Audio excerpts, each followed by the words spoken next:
Hello students, I hope these videos help you to understand topic in a proper way.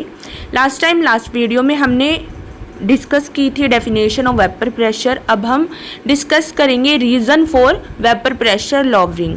क्या होता है, firstly जब एक non volatile solute dissolve किया जाता है एक सॉल्वेंट के अंदर, तो जो सरफेस होता है, सॉल्वेंट मॉलिक्यूल्स होते हैं जो सरफेस पे, वो रिप्लेस हो जाते हैं नॉन वोलेटाइल सोल्यूट के मॉलिक्यूल से।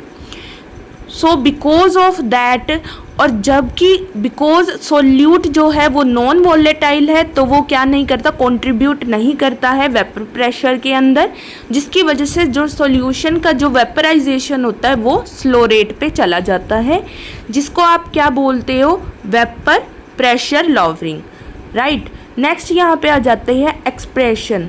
अब इसके अंदर क्या हो जाता है कि जो रेशियो होता है vapour pressure lowering of solvent to vapour pressure of pure solvent, उसको हम क्या बोलते हैं, relative lowering of vapour pressure.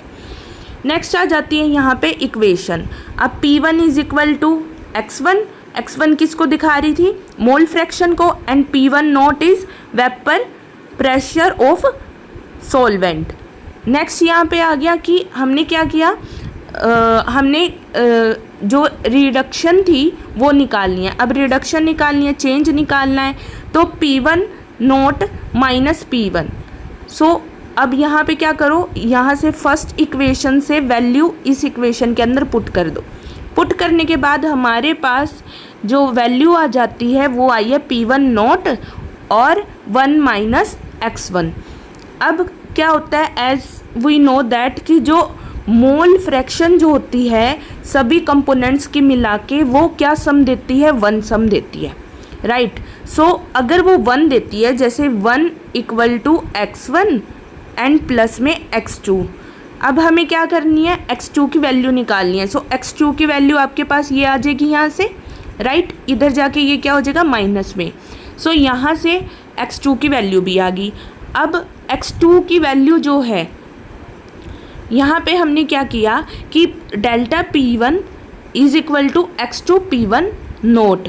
Then अब क्या करो, ये वाली इक्वेशन यहाँ से और ये वाली इक्वेशन यहाँ पे क्या कर दो उसको। इसमें क्या होता है, जैसे ये वाली इक्वेशन थी, राइट, जो आपके पास यहाँ से ये इक्वेशन बनती, उसमें से क्या किया हमने, जो P1 नोट है उसको कहाँ लेके गए हम, डेल्टा P1 के नीचे, है ना। और यहाँ पे क्या बच गया हमारे पास, 1 माइनस x1। अब 1 माइनस x1 किसको दिखाता है, 1 माइनस x1 x2 को दिखा रहा है इस इक्वेशन से, राइट। और यहाँ पे जो डेल्टा P1 है वो भी किसके इक्वल है, P1 नोट माइनस P1। सो ये इक्वल टू इसके हो जाता है, एंड देन ये सारा किसके इक्वल है, x2 के इक्वल, राइट। ये इक्वेशन कहाँ से आई, वो हो गया। उसके बाद क्या हो जाता है कि जो x2 है वो किसके इक्वल होता है, n2 बाय में n1 प्लस n2 के, यहाँ पे वो पुट कर दी। नेक्स्ट क्या हो जाता है कि यहाँ से जो n1 प्लस n2 है, जो n2 होता है वो क्या होता है, मच लेस देन होता है n1 से, तो उसको हम क्या कर सकते हैं, नेगलेक्ट कर सकते हैं। अगर हम n2 को यहाँ पे नीचे नेगलेक्ट कर देते हैं तो यहाँ पे सिर्फ क्या बचेगा, n1, राइट। और n2 की और n1 की वैल्यू क्या होती है, n2 की वैल्यू होती है W2 into M1, and n1 की क्या होती है, M2 इंटू W1, ठीक है।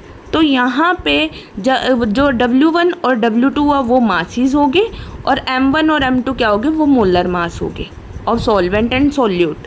ये एक्सप्रेशन आ जाता है जो आपको न्यूमेरिकल्स में बहुत हेल्पफुल होगा, और ये प्रॉपर्टी भी बहुत ज़्यादा क्या होती है, इम्पोर्टेंट होती है, एग्ज़ाम में आती है। आई होप आपको ये समझ आया हो। Thank you, have a good day.